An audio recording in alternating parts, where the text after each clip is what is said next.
नमस्कार, मैं हूं शीनम शर्मा। स्वागत है आप सभी का इस बुलेटिन में। सबसे पहले आपको बता दें, सीएम योगी आदित्यनाथ का हैदराबाद का दौरा है। भाग्य लक्ष्मी मंदिर में सीएम योगी पहुंचे हैं। कल भी हैदराबाद में ही मौजूद थे। बीजेपी कार्यकारिणी की बैठक में आज भी हिस्सा लेने वाले थे। और इसके साथ ही आपको जानकारी दे दें कि सीएम योगी बैठक में प्रेजेंटेशन भी देने वाले हैं और शाम को 3:30 बजे पीएम का संबोधन भी रहेगा। कार्यकारिणी को संबोधित करेंगे प्रधानमंत्री, लेकिन सीएम योगी आदित्यनाथ यहां पर एक प्रेजेंटेशन देने वाले हैं। अनूप फोन लाइन पर मौजूद है ज्यादा जानकारी के लिए। अनूप, सीएम योगी आदित्यनाथ हैदराबाद में कल भी मौजूद रहे, आज भी रहेंगे और एक बड़ा मंथन यहां पर बीजेपी कर रही है 2024 के लिहाज से। आज क्या कुछ रहेगा? अभी भाग्य लक्ष्मी मंदिर में पहुंचे हैं सीएम योगी, इसके बाद आगे क्या कार्यक्रम?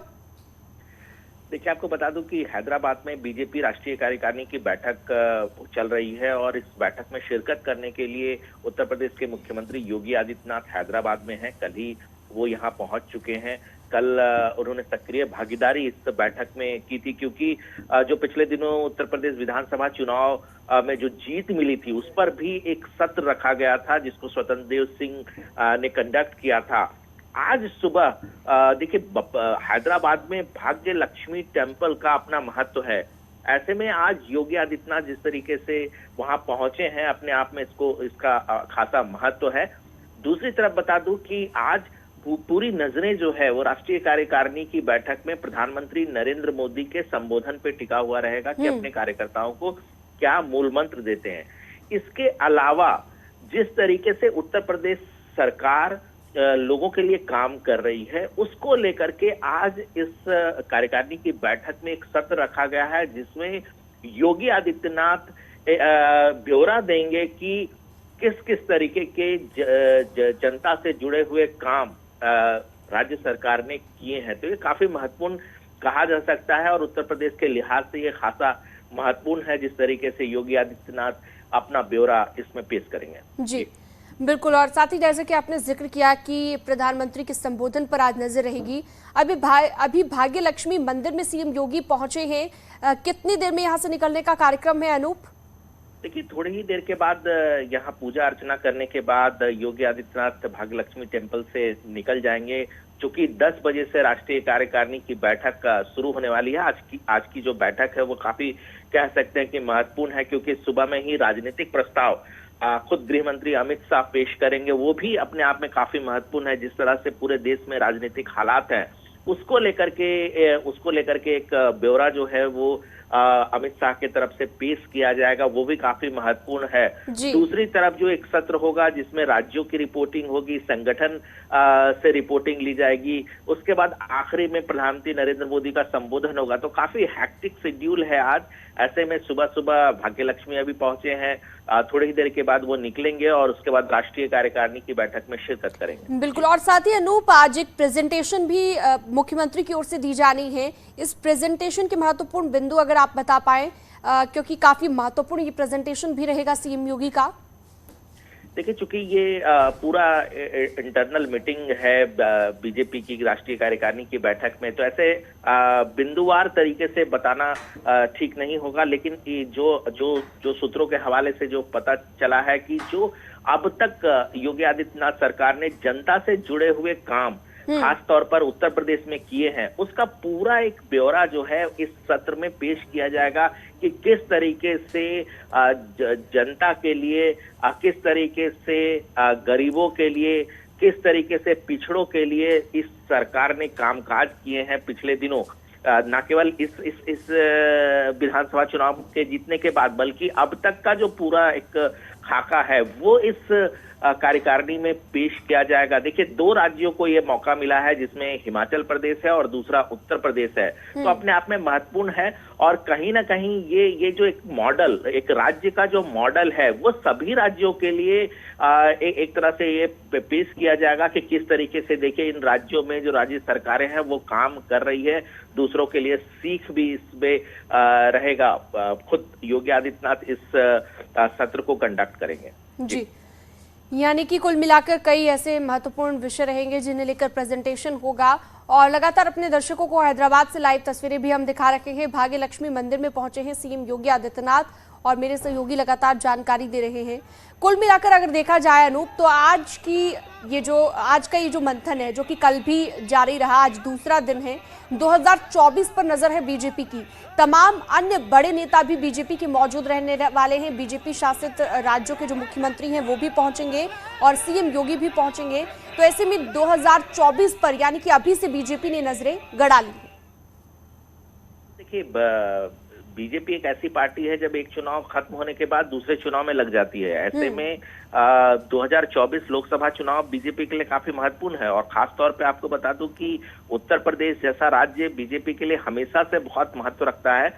बीजेपी ने खास रोड मैप तैयार किया है। देखिए, मैं कल से इस बात का जिक्र कर रहा हूं कि इस बैठक में, कार्यकारिणी की बैठक में, जिसमें संगठन पर चर्चा की जाती है, उस संगठन के चर्चा के दौरान इस बात पर जोर दिया जाएगा कि उत्तर प्रदेश में किस तरीके से सभी लोकसभा सीटों पर जीत दर्ज कराई जाए।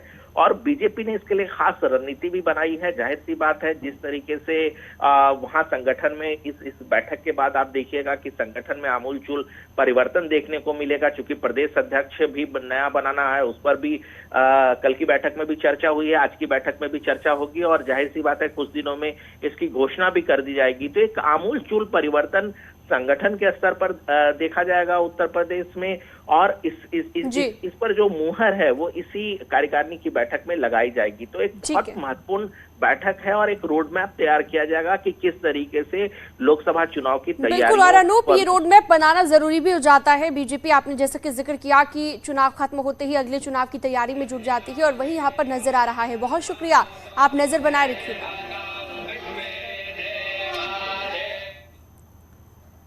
तो हैदराबाद में शनिवार से शुरू हुई बीजेपी की राष्ट्रीय कार्यकारिणी की बैठक आज दूसरे दिन सुबह 10:30 बजे शुरू होनी है। आज की बैठक में राजनीतिक प्रस्ताव भी पास किया जाएगा और इस प्रस्ताव को गृह मंत्री अमित शाह पेश करेंगे। सूत्रों के मुताबिक इस प्रस्ताव में वंशवाद मुक्त राजनीति के खिलाफ अभियान चलाए जाने की बात भी होगी। इस प्रस्ताव में देश में जिस तरह का राजनीतिक माहौल है, उसमें विपक्ष की जिस तरह की भूमिका है, उस पर चर्चा की जाएगी। और इस प्रस्ताव पर असम के मुख्यमंत्री हेमंत बिस्वा शर्मा और कर्नाटक के मुख्यमंत्री बसवराज बोम्मई चर्चा में हिस्सा लेंगे। आज की बैठक के एक सत्र में उत्तर प्रदेश के मुख्यमंत्री योगी आदित्यनाथ और हिमाचल के मुख्यमंत्री जयराम ठाकुर अपने अपने राज्यों में विकास के किए गए कामों का ब्यौरा पेश करेंगे और चौथे सत्र में उत्तर प्रदेश के मुख्यमंत्री योगी आदित्यनाथ राज्य की एक पहल पर प्रेजेंटेशन को इस कार्यक्रम में रखेंगे। वहीं प्रधानमंत्री नरेंद्र मोदी दोपहर लगभग 3:30 बजे कार्यकारिणी को संबोधित करेंगे। इसके साथ ही पीएम मोदी हैदराबाद के परेड ग्राउंड में आज शाम को 6 बजे एक बड़ी जनसभा को भी संबोधित करेंगे। इस जनसभा में 33,000 बूथ संयोजक मौजूद रहेंगे। पीएम के संबोधन को सुनेंगे और जनसभा का नाम विजय संकल्प सभा रखा गया है।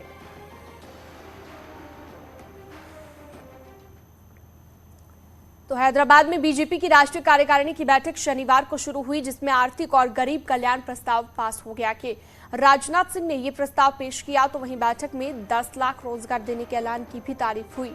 मीटिंग में यूपी के सीएम योगी आदित्यनाथ भी शामिल हैं। 2024 के लोकसभा चुनाव की रणनीति पर मंथन हुआ। सीएम योगी के अलावा यूपी बीजेपी के कई नेता भी मीटिंग में मौजूद रहे। बैठक में बीजेपी शासित राज्यों के मुख्यमंत्री और उप मुख्यमंत्री मौजूद हुए। कि राजनीतिक पटल पर राष्ट्र के उत्थान का ये संकल्प प्रधानमंत्री जी का मात्र 8 वर्षों की सेवा तक सीमित नहीं है। 20 वर्षों तक सतत संवैधानिक पद पर रहकर प्रधानमंत्री जी ने समाज कल्याण और गरीबों के उत्थान के लिए जितने भी कार्य किए,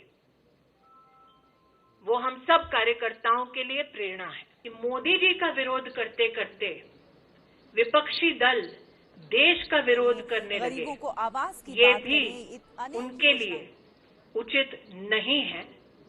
राष्ट्र की कुछ ऐसी दरकार है जिन पर विपक्षी पार्टियों को राष्ट्रहित में सोचने की जरूरत है, लेकिन ये दुर्भाग्य है कि विपक्षी पार्टियां अपने राष्ट्रीय दायित्व से अपरिचित हैं।